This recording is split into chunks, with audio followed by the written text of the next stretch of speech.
Welcome back to another Xtreme Stories, and we're here to bring to you another awesome and amazing story. This story is going to be about college shenanigans. Going from high school to college was a huge change for me. First was the crowds, which I had to get used to. Then there was moving in with a roommate, which I knew would take some work. Luckily, the one I had was pretty nice, so things weren't too bad.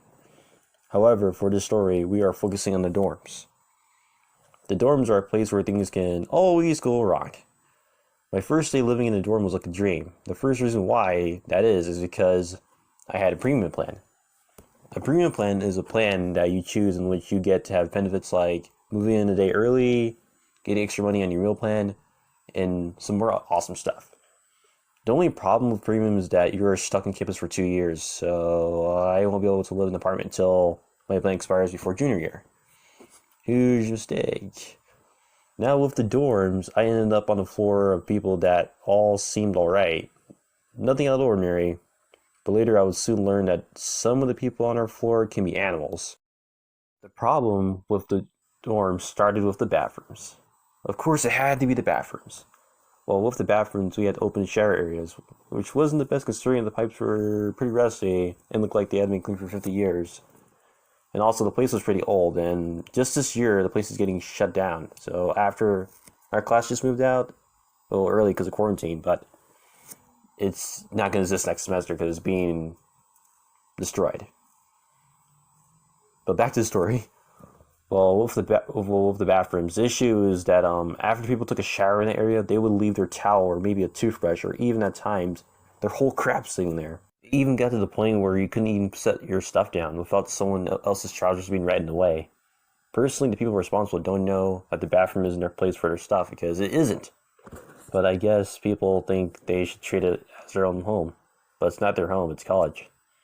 Before I actually went to college, my parents were talking to me about how people over there were neat and kept their bathroom area clean, but they were clearly wrong because after the weeks there, I started assuming that it was all a prank, like it was opposite way around. However, the stuff in the bathroom wasn't the only issue. A few months ago, I don't know when or how, but there was a prankster going around and causing mayhem on our floor. It first started with the toilets. For what I assume, there was a guy or a group of people that went to the bathrooms and may have thrown something into the toilets to make them clog. But that's from what I've observed. It wasn't just one or two toilets, but nearly half the toilets in the bathrooms, which was just plain ridiculous. That wasn't the only thing the pranksters did. Later on, they actually broke a toilet. They actually ended up getting the whole floor into trouble. The RA on our floor said that the person responsible should turn themselves in. Unfortunately, that never happened because I guess the people on their floor didn't want to be snitches. But in reality, they just wanted to screw the whole floor over. Eventually, the whole floor, including me, were forced to pay $8 each just to fix the dang toilet because of some stupid prankster. I was pretty pissed with the whole situation, but yeah, this person seemed to be so smart. After winter break, things got even worse. The dryer on our floor, which was the only one on our floor, stopped working the day that everyone was returning back from their winter break, which made things a lot worse.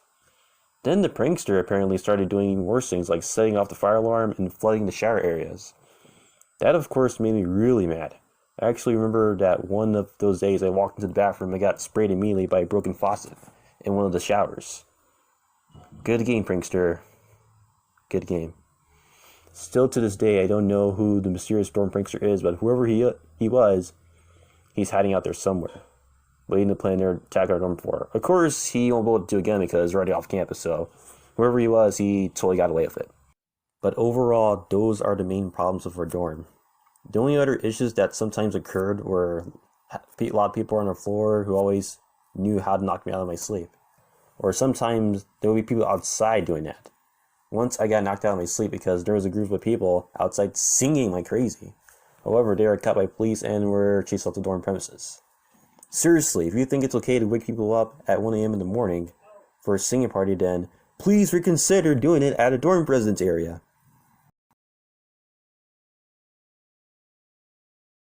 That's it for this awesome video. Wow, what a story.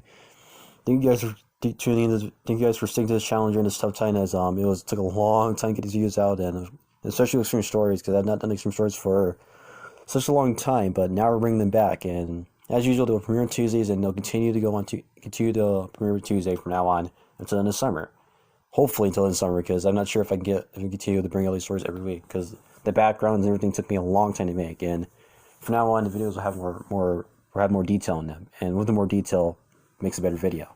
But you thank you guys for tuning to this story, and don't forget to like to subscribe, and don't forget to also, we need some fan art as well. Don't forget to send your fan art to my Discord, the link is in the description as well. And I'll see you guys in another awesome and amazing video next time.